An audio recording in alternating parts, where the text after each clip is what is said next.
भंडारे वाले आलू टिक्की चाट। वो भी क्या दिन थे सच में। लो फिर से शुरू हो गया इनका, वो भी क्या दिन थे। बिट्टू हलवाई की दही भले आलू टिक्की, ये खुद रोज याद करती रहती है और जब मुंह में पानी आ जाता है तब मुझसे सारी चीजें बनवाती हैं। हे भगवान, ऐसा तो क्या है बिट्टू हलवाई की आलू टिक्की में। छोड़ तो, याद मत करवा यार शर्मिला बार बार। उसकी याद आती है मुंह में और आंखों में, दोनों में आंसू आ जाते हैं। अब तो पता नहीं कहाँ होगा। हम सब मिर्जापुर शिफ्ट हो गए हैं, वो तो अभी भी उस गांव में ही है, यहाँ से कितनी दूर। अरे पर कुछ भी कह लो, बिट्टू था बड़ा अच्छा, हमारे साथ ही पढ़ता था, है ना? खाक पढ़ता था। अरे नहीं पढ़ाई करता था, तभी उसके पिताजी ने उसे चाट भंडार खुलवा कर दे दिया। हाँ, लेकिन वो चाट इतनी अच्छी बनाता था कि सब लोग उसके दीवाने हो गए थे। अरे मैं तो माँ से छुप छुप कर वहाँ जाया करती थी और उसकी आलू टिक्की चाट खाया करती थी। कितनी बार माँ की मार भी खाई थी इसी वजह से। अरे मुझसे तो उसके हाथ के दही भल्ले ही नहीं भूलते, क्या नरम नरम बनाया करता था। और उसके ऊपर वो खट्टी मीठी चटनी, याद करके मुंह में पानी आ गया। तुम लोगों को क्या लगता है अभी तक बिट्टू जिंदा होगा? पता नहीं, हम लोग भी तो अभी तक जिंदा है ना, तो वो भी होगा ही। क्या पता, कभी मौका मिले तो उसके पास जाना पड़ेगा। लेकिन अब तो हमारी उम्र हो गई है और बच्चों के पास वक्त नहीं है, क्या कर सकते हैं आप। वो सब ठीक है, लेकिन अभी जो उसकी चाट की याद आ गई है, अब क्या करें यार। दिव्या बहू जरा यहाँ तो आना।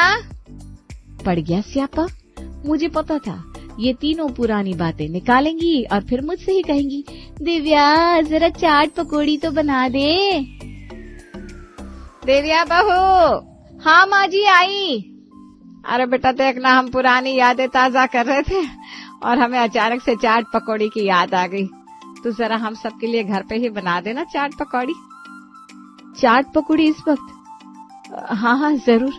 आप तीनों बचपन की सहेलियां जब भी साथ होती हैं तब आपको कुछ न कुछ तो याद आ ही जाता है। हाँ तो अब क्या करें, बिट्टू को तो भुला नहीं सकते, इसीलिए बहू को ही बुला लेते हैं, है ना।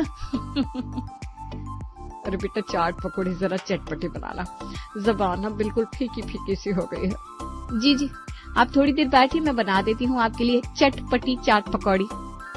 हाँ हाँ, हम तो बैठे ही हैं, कहाँ जाने वाले हैं। शर्मिला तब तक दिलीप कुमार की फिल्म लगा देना, जरा साथ में बैठते हैं। शर्मिला, सरोज और मीरा बचपन की सहेलियां थी और इस उम्र तक साथ भी थी। वो तीनों जब भी साथ बैठती तब वो अपने पुराने दिनों को याद करती और चाट, आलू टिक्की चाट, छोले टिक्की इनको याद करती रहती। लेकिन बाहर तो जा नहीं पाती थी, इसलिए दिव्या को सब कुछ घर पे ही बनाना पड़ता। दिव्या भी इनकी आदत से परेशान हो गई थी लेकिन वो क्या करती, सास को कैसे कहती कि उसे आलू टिक्की चाट नहीं बनानी। अरे क्या हुआ, आज बड़ी थकी थकी सी लग रही हो। अरे माँ जी की सहेलियां जब भी घर आती हैं तब मुझसे आलू टिक्की चाट बनवाती हैं और बनवाने के बाद कभी मीठी चटनी कम है, कभी खट्टी ज्यादा हो गई, कभी चटपटी नहीं बनी करती रहती हैं। उन्हें वो अपना बिट्टू हलवा याद आता है, तभी तो आलू टिक्की चाट को उससे कंपेयर करती रहती हैं बस। अरे आखिर क्या है उस हलवाई में? अरे उसकी भंडारे वाली आलू टिक्की चाट खाने के लिए लोग विदेश से यहाँ आते हैं। यही नहीं, उसके पास अलग अलग तरह की चाट मिलती है, जो एक बार उसे खाता है उसका दीवाना हो जाता है। अरे ऐसे तो मैंने बहुत सारे देखे हैं, भंडारे वाले, चाट वाले। हाँ देखे होंगे, लेकिन ऐसा कहीं नहीं देखा होगा। एक काम करते हैं, कल मैं तुम्हें और माँ दोनों को बिट्टू हलवाई की आलू टिक्की चाट खाने ले चलता हूँ। अरे लेकिन वो तो बहुत दूर है ना। अरे पर अभी वो मिर्जापुर में ही शिफ्ट हो गया है, उसका बड़ा नाम हो गया है यहाँ। उस दिन मेरे दोस्त बता रहे थे उसके बारे में। हाँ, आधे घंटे का रास्ता है, लेकिन कार में आसानी से पहुँच जाएंगे। तो चलो ना फिर, मैं भी देखूं कि उसके आलू टिक्की चाट में आखिर ऐसा है क्या। हाँ, लेकिन इस बारे में माँ को मत बताना, उनको सरप्राइज देंगे। हाँ ये सही रहेगा, माँ जी भी ना कब से बिट्टो बिट्टो करती रहती है, वो भी खुश हो जाएंगी। विनोद ने पता लगाया था कि बिट्टू हलवाई की दुकान अब कहाँ है। वो अपनी पत्नी और माँ को वहाँ ले जाता है। पहले तो शर्मिला को समझ में नहीं आता, लेकिन जब उसे पता चलता है कि ये वही बिट्टू है जिसकी चाट वो बचपन से खाती आई है, तो उसकी खुशी का ठिकाना नहीं रहता। अरे तो सच कह रहा है विनोद? हाँ माँ, आपको यकीन नहीं हो रहा तो चलो मैं आपको बिट्टू हलवाई से खुद मिलवाता हूँ। बिट्टू अंकल। हाँ जी कहिए। अरे अंकल जी, आपने हमें पहचाना कि नहीं? हम आपके गांव के ही हैं। अरे बिट्टू जी, मैं शर्मिला, मेरी सहेलियां याद है ना, सरोज और मीरा? अरे हाँ जी, आप तो बहुत आया करते थे हमारी दुकान पर। कितने सालों बाद देख रहा हूँ मैं आपको। मिर्जापुर शिफ्ट होने के बाद हम आज आपकी दुकान पर आ रहे हैं, लेकिन हम तीनों तो आपकी आलू टिक्की चाट अभी तक नहीं भूले हैं। वैसे ऐसा तो क्या है इस आलू टिक्की चाट में जो माँ जी इतना बार बार इसका जिक्र कर रही हैं? आप लगा दीजिए ना 2 प्लेट आलू टिक्की चाट। जी, अब तो हमारा बेटा ही सब कुछ संभालता है। अरे राजेश, इनके लिए बढ़िया सी भंडारे वाली आलू टिक्की चाट लगवा दे जरा। जी पिताजी।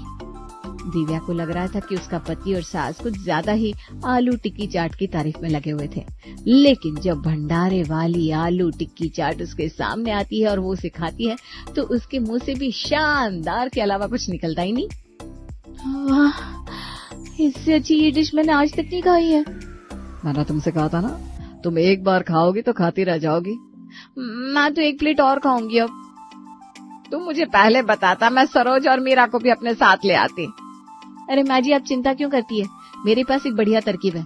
आप घर बैठे बिट्टू अंकल की चाट मंगवा सकती हैं। वो कैसे? आप घर तो चलिए, मैं आपको सब सिखा दूंगी, लेकिन अभी पहले मैं 1 और प्लेट आलू टिक्की चाट खाने वाली हूँ। अरे अभी मंगवा देता हूँ। सच में इसका स्वाद तो आज तक नहीं बदला। हाँ, लेकिन अंकल के दाम जरूर बदल गए। पहले यही आलू टिक्की चाट 30 रुपए की मिलती थी, अब यही उन्होंने 1 प्लेट 300 की कर दिया। हाँ, लेकिन स्वाद भी तो इतना कमाल का है ना। वो बात आपकी सच है माँ। शर्मिला अपनी पसंदीदा जगह से चाट खाकर बड़ी ही खुश थी और आज उसकी दोनों सहेलियां भी उससे मिलने आई थी, इसलिए वो उछलते हुए उन्हें सब कुछ बता रही थी। ये तूने बड़ा ही गलत काम किया शर्मिला, तो अकेले ही बिट्टू हलवाई की आलू टिक्की चाट खाकर आ गई। तुझे पता है ना कि हमें भी उसकी चाट कितनी पसंद है। अरे मुझे भी कहाँ पता था कि विनोद और दिव्या मुझे वहाँ लेकर जा रहे। मैं तो कहती हूँ तुम भी अपने बेटों से कह दो, तुम्हें वहाँ लेकर जाएंगे। अरे हमारे बेटों के पास समय कहाँ होता है। हम तुमसे ना बड़े नाराज हैं। अरे आंटी जी, किसी को भी नाराज होने की कोई जरूरत नहीं है। आपको आलू टिक्की चाट यही मिल जाएगी। अरे तेरे हाथों की आलू टिक्की चाट तो हमने कई बार खाई है बेटा, लेकिन हमें ना बिट्टू की खानी थी। अरे आंटी जी, मैं उसी की बात कर रही हूँ। इसका मतलब तू हमें वहाँ ले जा रही है? अरे नहीं, वो खुद हमें देने आएंगे। ऐसा कैसे हो सकता है भला? वो क्यों हमें देने आएंगे चाट खुद? ये लीजिए, बज गई दरवाजे की घंटी, आ गई आपकी बिट्टू हलवाई की ये भंडारे वाली आलू टिक्की चाट। क्या ये खुद देने आए यहाँ? ये तो कमाल होगी सच में। कोई कमाल नहीं है। आइए मैं आप तीनों को सिखाती हूँ। ये देखिए, इसे कहते हैं जोमेटो। इसमें आपको जिस भी दुकान की चीज खानी हो ना, वो आप सिलेक्ट कर सकते हैं और वो आपको 15 या 20 मिनट में आपके घर पर देकर जाएगा। ऐसा सच में होता है क्या? हाँ माँ जी, आइए मैं आपको दिखाती हूँ कैसे होता है। मैं आपके फोन में विनोद का बैंक अकाउंट भी डाल देती हूँ। आप सिलेक्ट कीजिए खाना, फिर आपके अकाउंट से पैसे भी खुद कट जाएंगे और आपकी पसंद की चीज आपके पास खुद घर बैठे आ जाएगी। ये तो जादू है शर्मिला। अब हमें बस यादों में रहने की जरूरत नहीं है, अब हम सच में घर बैठे सब कुछ मंगवा सकते हैं। अरे इसमें देख तो, वो टीटू पान वाला है क्या? हाँ, आओ देखते हैं। हाश, कम से कम अब मेरी जान तो छूटी। अब ये तीनों मुझसे बार बार नहीं कहेंगी कुछ भी बनाने के लिए। वाह दिव्या, शाबाश, क्या काम किया है। दिव्या खुश थी कि अब उसे बार बार ये चाट और पकवान नहीं बनाने पड़ेंगे और यहाँ शर्मिला खुश थी कि उसे अब पुरानी यादें ताजा करने के लिए ज्यादा सोचने की जरूरत नहीं थी। अब तो वो बस बटन दबाती और चीजें आ जाती। आ गए मेरे आलू टिक्की चाट। लाओ लाओ भैया। माँ जी क्या हुआ, आप इतनी खुश क्यों लग रही हैं? अरे आलू टिक्की चाट को देखकर कौन खुश नहीं होगा भला। कितनी अच्छी सुगंध है। ठीक है माँ जी, आप खाइए, मैं जरा बाजार से सब्जियां लेकर आती हूँ। हाँ बहू तू जा, मैं तो भाई इसका मजा लूंगी। दिव्या बाजार से जब वापस आती है तब भी शर्मिला कुछ खा रही थी। अरे माँ जी, अभी तक आपकी आलू टिक्की चाट खत्म नहीं हुई? अरे नहीं, वो तो कब की खत्म हो गई। अभी तो मैं दही भल्ले खा रही हूँ। दही भल्ले? आपने आधे घंटे में वो भी मंगवा लिए? अरे बेटा, अब तुम तो जानती हो कि चाट के मामले में मेरा मन बड़ा ही कमजोर है। जब भी चाट पकौड़ी, दही भल्ले और आलू टिक्की चाट देखती हूँ तो मन ललचा जाता है मेरा। ठीक है माँ जी, लेकिन थोड़ा सा अपनी सेहत का भी ध्यान रखिएगा। अरे मुझे क्या होने वाला है अब?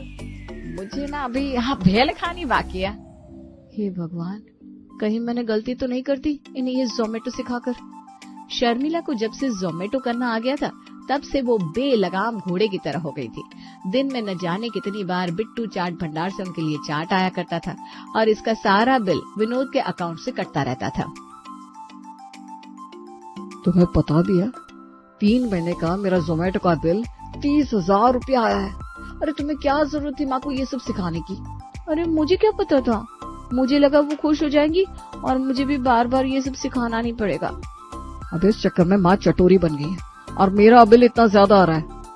अरे मैंने तो कितनी बार माँ जी को टोका, लेकिन वो है कि मेरी बात सुनती ही नहीं।